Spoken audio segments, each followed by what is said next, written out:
P3 auxiliar 4. Entonces sea el campo vectorial f definido por f de x y z igual a x exponencial de x cuadrado más y al cuadrado más z al cuadrado más x sobre x al cuadrado más y al cuadrado más z al cuadrado, todo dentro de una raíz, y las otras componentes definidas de forma análoga a la primera. Entonces me dicen calcule la integral línea de f sobre gamma, donde gamma es la hélice que une los puntos P100 y Q101 recorridos en ese orden al dar exactamente una vuelta.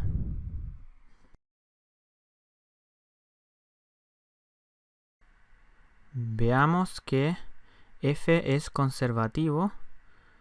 Tratemos de encontrar f igual a fxz, campo escalar, tal que f es igual al gradiente de f. F es igual al gradiente de f chico si solo si las componentes de f grandes de f1, f2, f3 es igual al vector de derivadas parciales de f chico. Lo cual a su vez es equivalente a que df de x es igual a la primera componente de mi campo vectorial, lo que me entrega una ecuación 1. Df a de y es igual a la segunda componente de mi campo vectorial, lo que me entrega una segunda ecuación. Y de f a de z es igual a la tercera componente de mi campo vectorial, lo cual me entrega una tercera ecuación. Entonces, para hacerlo más ilustrativo, lo vamos a marcar con colores, es decir, df a de x es igual a esa componente del campo, df a de y es igual a esa otra componente del campo, y df a de z es igual a esa otra componente del campo, con lo cual tenemos esas tres ecuaciones. Entonces, de uno obtenemos que df a de x es igual a x exponencial de x al cuadrado más y al cuadrado más z al cuadrado más x sobre raíz de x al cuadrado más y al cuadrado más z al cuadrado. Entonces, integrando con respecto a x, entonces viendo la variable x como roja e integrando con respecto a x, me va a quedar que la primitiva de exponencial de x al cuadrado es exponencial de x cuadrado más las otras variables que van a ser constantes con respecto a x sobre 2 más la primitiva de eso, que es raíz de x cuadrado, más las otras variables que son constantes para x, más una constante que depende solo de y de z. Eso pues estamos integrando con respecto a la variable x, y la constante de integración podría depender de y o de z.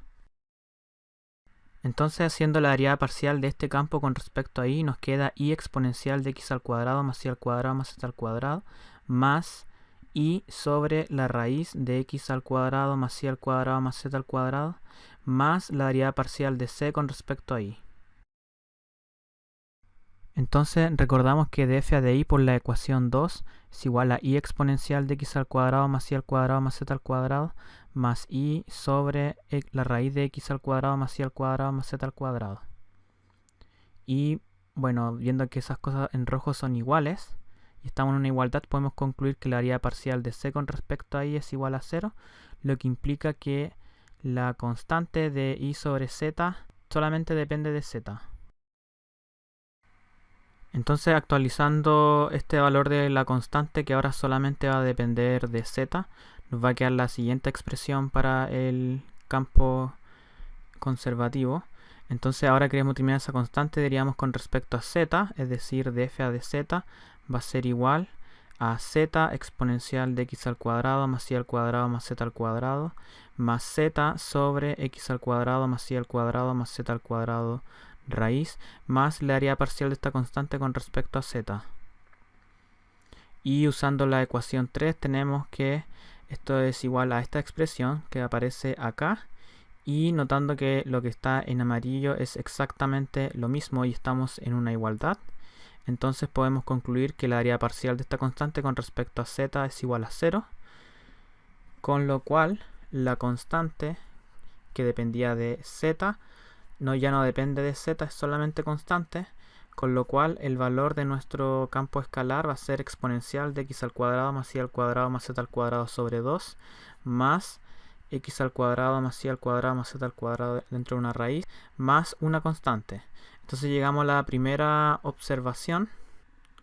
y es que el campo conservativo es único salvo constante. Entonces, para efectos de cálculo de integral de línea, podemos tomar la constante igual a 0. Entonces, la nueva expresión para mi campo conservativo es el que estoy escribiendo acá,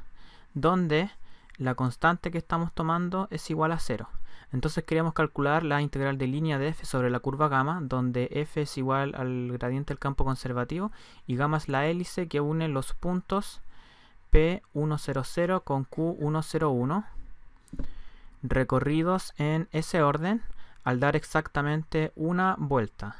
Entonces dibujamos las coordenadas espaciales. Tenemos el punto P100, recorro la hélice y llego hasta el punto Q101. Entonces, por resultado visto en cátedra, en particular la integral de línea 6, tenemos que la integral de línea de f sobre la curva gamma es el campo conservativo en el punto final Q menos el campo conservativo en el punto inicial P. Eso si el f grande es igual al gradiente del campo conservativo. Entonces, tomando P igual a 1,00 y Q igual a 1,01, y el campo conservativo, lo que ya habíamos calculado antes, tomando la constante igual a 0. Entonces tenemos que el valor de la integral de línea del campo f sobre la curva gamma va a ser igual a